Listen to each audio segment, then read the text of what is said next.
Are you planning your first trip to Ireland and don't know where to begin? You've clicked on the right video. I just got back from an incredible 7-day adventure through Ireland, and seriously, I had an absolute blast. From the majestic Book of Kells to perfectly smooth Guiness and jaw-dropping natural beauty. Ireland was both adventurous and incredibly relaxing destination to travel. I'm so excited to share the perfect itinerary and some real travel tips in this video. It's pretty windy here. Oh, that's true. It's not wet. It's cancioning. We need to pay in pounds. Whether you are planning a quick trip to Dublin or considering an epic road trip around the Emerald Isle, this video will definitely help you map out your journey and hopefully spark some serious wanderlust. Congratulations, Illuminator. Little world explorer.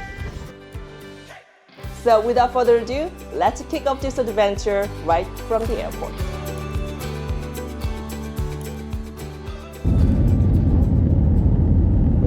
Taking off to Ireland.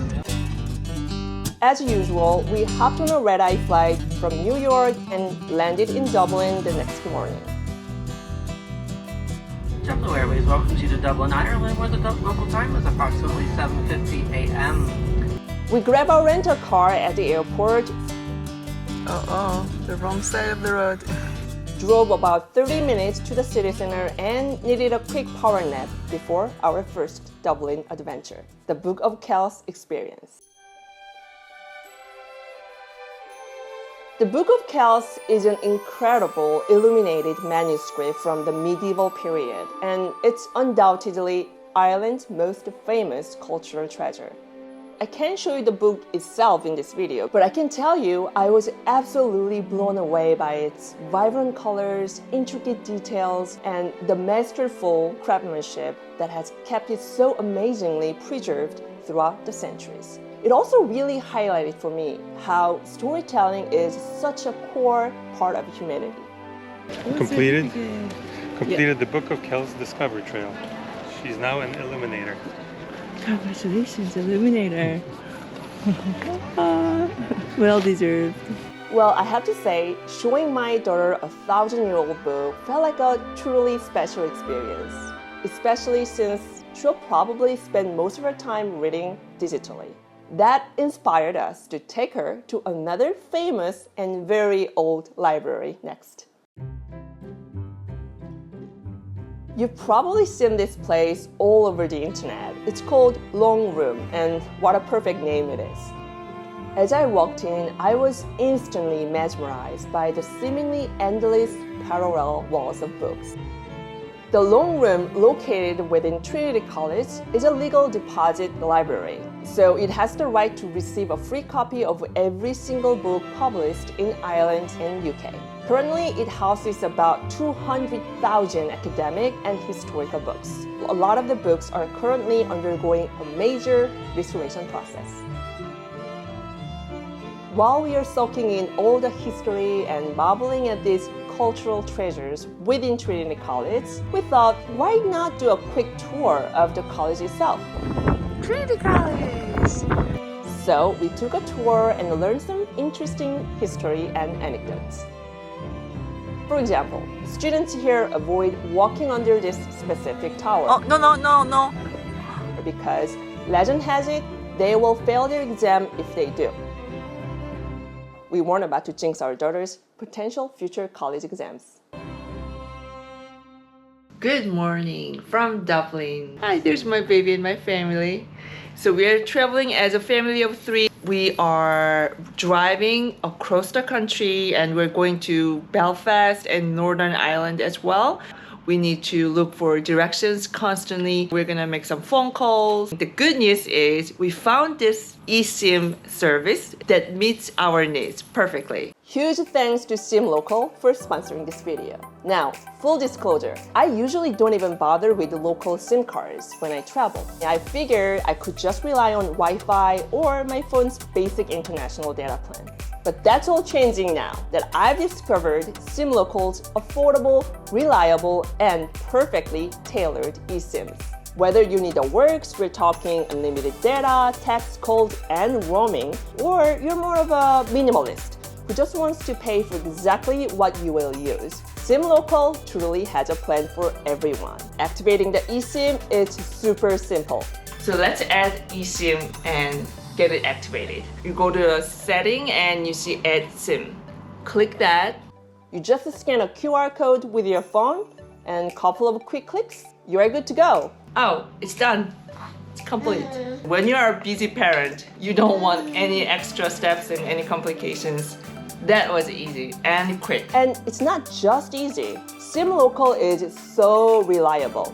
I had to Google how to pronounce Cliffs of Moher while we're driving through a pretty rural area. And to my surprise, I had full service. And that's because SimLocal works with major networks unlike others. Now I know how to pronounce Cliffs of Moher. Later on, when I was checking into my Airbnb in Northern Ireland, which by the way is in the UK, I had to upload photos and fill out a long list of forms online right there on the street with my phone. The internet was so solid, I had absolutely no issue uploading all the files. Success! Don't just take my word for it. See for yourself. Click the link below or simply use my code NewYorkerZuhi to get 5% off your purchase. I'm connected, so I'm so ready to go out and explore Dublin. Let's go. On day 2, we're diving into 3 iconic spots: Dublin Castle, St. Patrick's Cathedral, and drumroll please, Guinness Storehouse.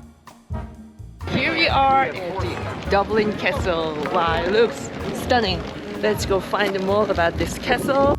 We opted for the self-guided tour at Dublin Castle and pick up some fascinating facts. For starters, did you know the castle is still actively used for major state functions like presidential inaugurations? That's probably why they don't allow filming inside. Here's another tidbit. For over 700 years before it was handed over to the Irish government in 1922, this castle served as the headquarters for English and later British administration in Ireland. You can definitely see many traces of that history everywhere. Since we were traveling with our little one, we skipped the guided tour, but I realized there's so much more to learn about the castle. So if I were you, I would absolutely opt for a guided tour. We just left the Dublin Castle and we're heading to the St. Patrick's Church, and here's a little park. I don't think it rained here. You don't think so? I think 4 blocks away it rained, and here it's not. It's all dry. Oh, that's true. It's not wet. The grass is dry. Oh, this wow. is dry. Yeah. You know, if you got caught in rain, just moved 5-6 blocks, then yeah, you might have a drier weather there. You never know. Our next stop was St. Patrick's Cathedral, which you can get a great view of from this park. Now, I'm not particularly religious, but I was genuinely looking forward to this visit. I really wanted to understand what St. Patrick's Day truly signifies. It can't be just a drinking day, right? Would you like to learn about the cathedral? Turns out it's a day to commemorate St. Patrick who brought Christianity to Ireland. And this cathedral is built right on the spot where St. Patrick himself is believed to have baptized converts back in the 5th century. Pretty amazing, right? What I really loved about this cathedral was that it felt like it was more than just religion.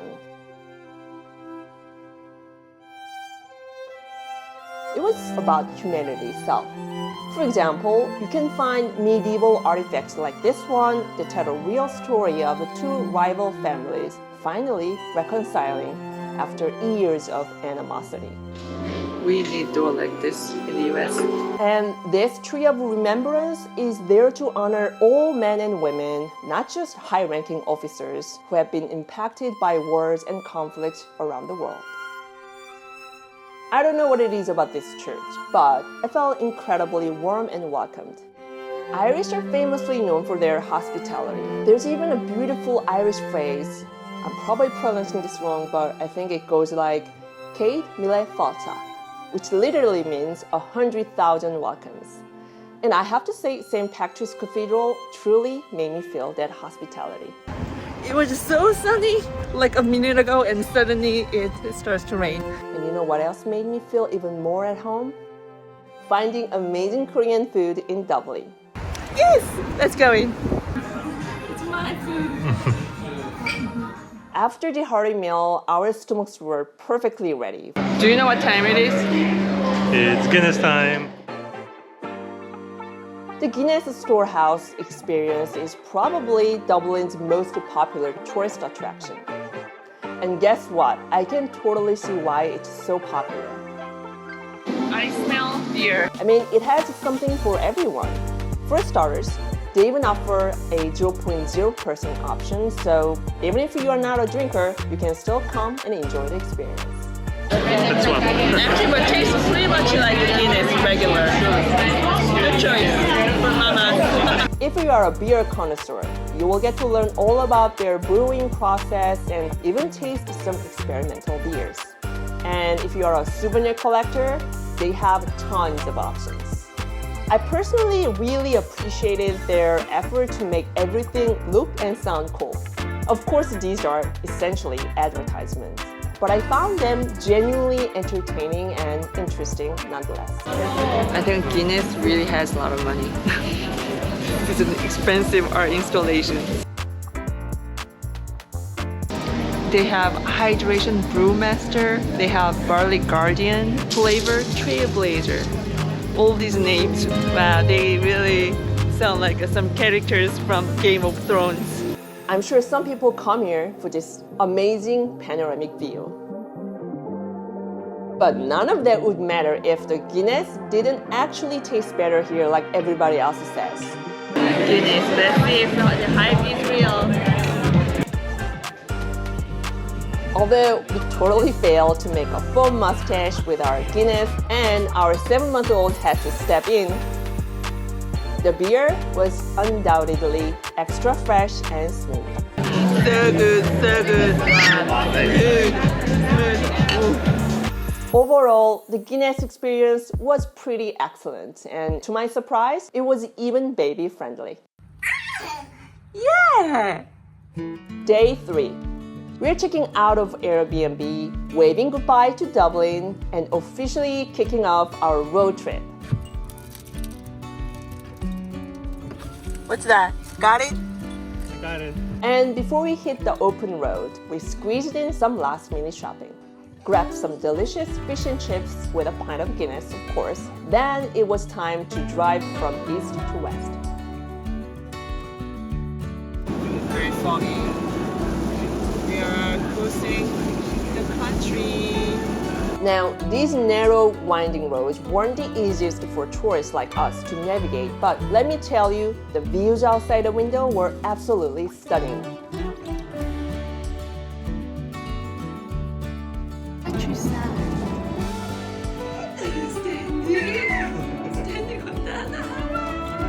We eventually checked into a charming bed and breakfast in one of the many tiny villages dotted along Ireland's west coast. We wrap up the day with a delicious dinner at the Russell Seafood Bar. The atmosphere was awesome and the food was farm to table fresh.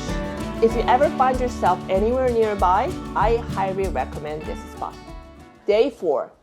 We woke up early, not just to grab a traditional Irish breakfast, but to visit a place people describe as breathtaking and awe-inspiring. Look at the cliff, giant cliff. Yes, I'm talking about Cliffs of Moher. Before I take you there though, here's a quick message. We are on our way to Cliffs of Moher. We just left the bed and breakfast last night. We had a lot of logistics to figure out. Guess what? We didn't have stable Wi-Fi. I'm so glad that we had the eSim. Shout out to Sim Local because they partner with major networks, reliable networks. So, we get to experience the full connectivity throughout this road trip, and it's been really, really amazing. Don't just take my word for it. Click the link in the description or use my code NewYorkerJuhui at checkout to get 5% off on your purchase. It looks familiar, huh? Yeah, I needed gloves for this weather. And this is like Iceland. Rain jacket is essential in Ireland. I'm glad that I got one. The day we arrived at the cliffs of Moher, all the hiking trails along them were closed. It turns out a significant portion of the trails are currently closed for major safety improvements and maintenance.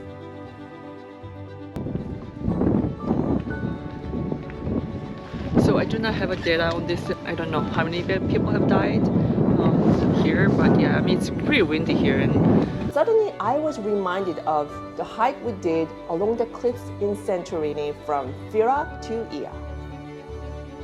And you know what? This actually looks much more dangerous because it can be like you see all the like greenery, just super slippery, and it's raining constantly. So I can see that this trail is so it's not as high as the Santorini, or maybe it is. I don't know. I was wrong. Cliffs of Moher are significantly higher. It's windy and very wet and very slippery, so it makes sense.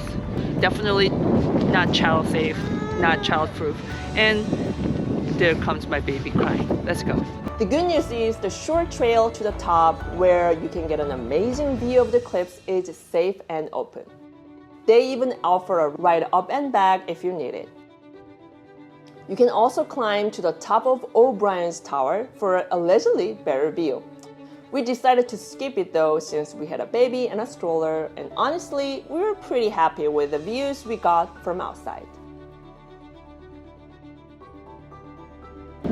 We get Kerrygold butter, right, from Ireland, and this view convinces me that we're getting good stuff. Hopefully the cows are free roaming like this.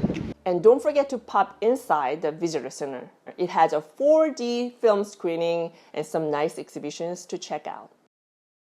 Before we hit the road again, we grab a quick coffee break at the cafeteria.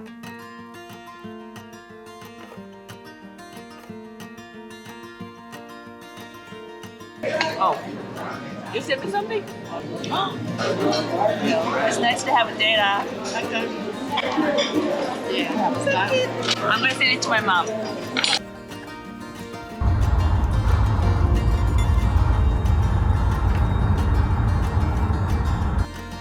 arrived at our friend's house. Day 5. Thanks to our amazing friends who hosted us, we got some really great rest. Our babies even got to meet and play together too. So sweet. We truly felt the warm Irish hospitality all over again. And now we are back on the road. Okay, we have to make a room for this truck. Okay. Phew. The whole lane, it's like The whole lane is taking up the whole lane because it's a truck, and this is the road. This is so tiny. Today we are driving up to Northern Ireland, which, if you didn't know, is part of the UK. And our first stop there actually combines the cultures of the US, Ireland, and UK.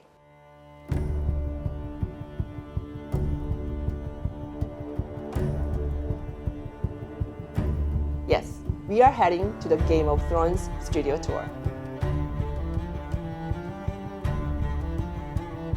I'll be honest, I haven't seen a single episode of Game of Thrones. Sue me. that's the whole door, yeah. That's Hold the door.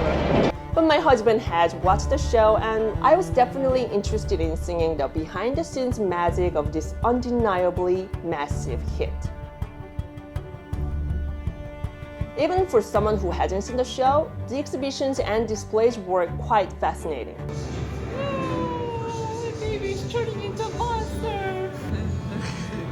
Matrix, or what is that? Plus, some of the scenes from the show were actually filmed right here on this very lot.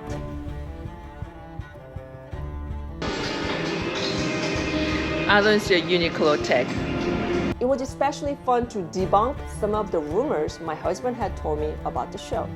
All in all, I was so impressed by the sheer scale of the displays and just how much work went into creating this epic TV series. Okay, now I'm in Northern Ireland and I need to check into my new Airbnb. They have this whole online check-in system where I need to upload my photo and information. I've been traveling with a 8-month-old baby. It's been so busy. I didn't get a chance to do it, and today is the day to check in, and it's 6 p.m. So I want to do this right now here. Submit. Success! Get eSim, get SIM local. Day 6. Today we are exploring the very tip of Northern Ireland, starting from the otherworldly Giant's Causeway. Welcome to the Giant's Causeway. From the visiting center, you can either hit one of the several hiking trails and take your time exploring, or grab a shuttle bus, which is what we did. Here we are, Giant's Causeway. How are you doing? What do you think about these rocks? What struck me most at first glance of Giant's Causeway was the stark contrast between these black columnar rock formations and the mossy cliffs.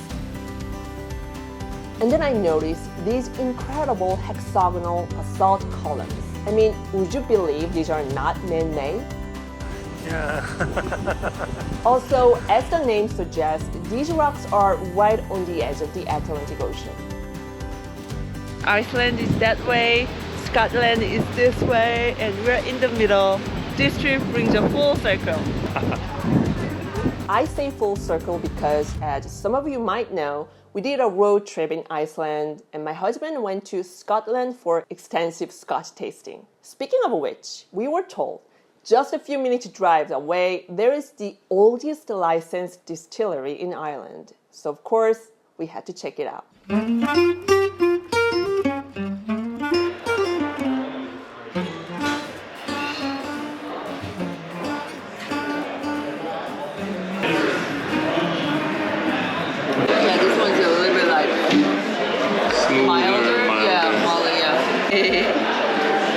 Oldest authorized distillery. Wow, 1604 or something. And I wonder if they have changed their recipe. 1608. That's 1608. That's old. Do you like it though? I kind of like it. Yeah, I mean the middle one is really good too. It does have a pepper note, I think, more than the other two. Yeah. I wonder if it's because all the food here have a lot of peppers. I taste pepper in everything, or if it actually really has a lot of pepper, like the rest of the food here. Maybe they're going for it. Like Yeah. their flavor is pepper.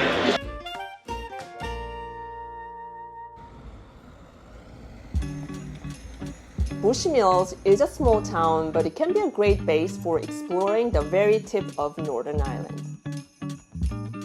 We had dinner at the Bushmills Inn. It's such a cozy and relaxed spot. The food here was actually really great, a little bit fancier than I expected too. Really good. I'm so surprised that they give it 4.7 rating. Excellent. It was the perfect place to unwind, especially after our windy adventure at Giant's Causeway. Now we are heading to our last destination of the day, Dark Hedges. It's an avenue with trees that have a very mystical and otherworldly look. So much so that even Game of Thrones was filmed here. We arrived there around 9 p.m. and the sun was still up, which made the whole experience even more eerie.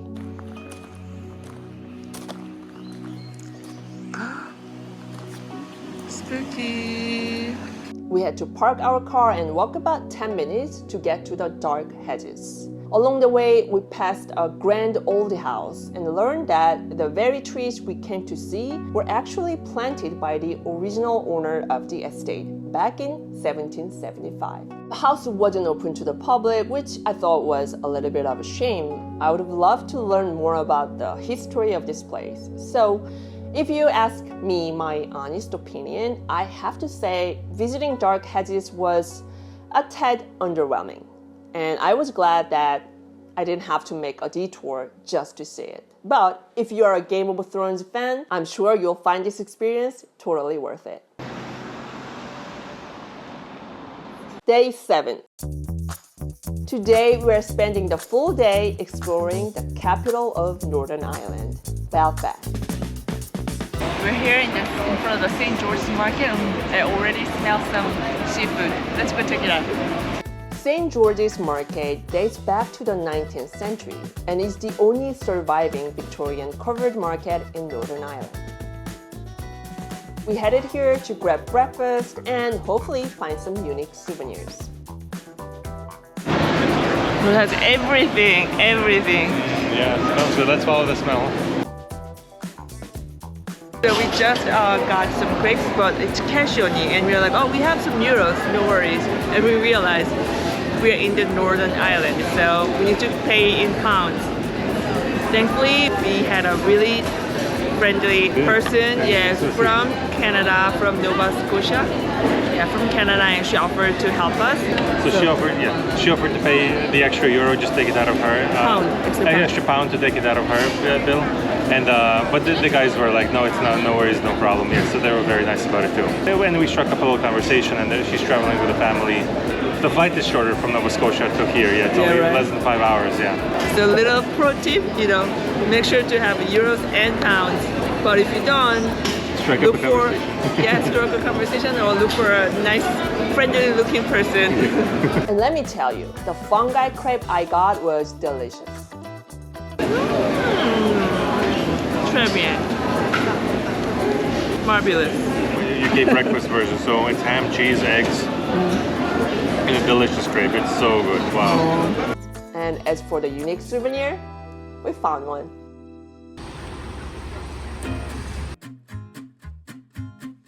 Let's go and explore Belfast.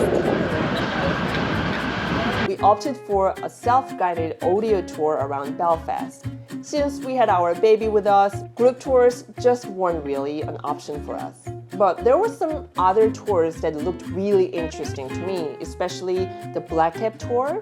So I'll link those in the description if you're curious. But if you're traveling with a baby like us, I'll definitely recommend the self-guided audio tour. One of the most interesting things we learned from this tour is that Belfast is home to some prominent scientists like Lord Kelvin and John Stuart Bell. Was it incorrect? So Einstein was incorrect about his quantum mechanics theory, and Bell, who studied here and was a very famous Belfast-born scientist, he's considered right. He created Bell's theorem. He set up Bell's theorem, and that's the current view of quantum mechanics. It's still being proven, but it was definitely Einstein's idea is definitely wrong. The scientist was born in Belfast and studied here. Okay, I hope our daughter is getting some ideas. As I was strolling through Belfast, I couldn't help but replay what one of the merchants at St. George's Market had told me. This really enthusiastic local Irishman urged us to check out the Titanic Museum. You could just see the pride on his face when he said that. Honestly, I was gonna skip it because I thought I already knew enough about Titanic, and seriously, a ship that sank?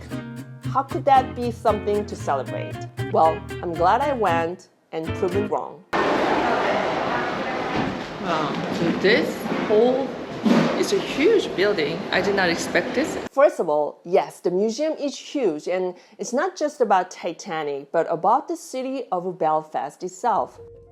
In the late 19th and early 20th centuries, Belfast was an industrial powerhouse. It was famous for shipbuilding, engineering, and linen production. And by the way, the merchant who recommended this museum, he sells linens made right in Ireland. Makes sense, doesn't it? With this context, it was easy to understand the immense pride Belfast people feel about their contribution to the Titanic, which at the time was the largest ship ever built. Belfast has also been at the heart of political turmoil. I won't get into all the details, but Ireland has two parts, Republic of Ireland and Northern Ireland, which is part of the UK. Anyway, despite the conflicts, I actually felt a very strong sense of unity in Belfast, and I think sharing the Titanic's legacy has a lot to do with that. As we were leaving the museum, we saw a short video where people from Belfast talked about how their grandparents, everyone's grandparents there, had some kind of connection to working on the Titanic. I mean, that's pretty powerful. Wow, so we are living the Titanic Belfast experience. Wow, that was very informative, very interesting, and very educational. I thought I knew a lot about this ship, but I didn't. Some of the information was very kind of abbreviating. Definitely worth visiting here. They have a variety of interesting, even entertaining exhibitions. They even have a ride. Please do not skip the Titanic Belfast Museum. It's a must visit. So colorful. As for our final stop in Northern Ireland, we headed to Belfast Castle.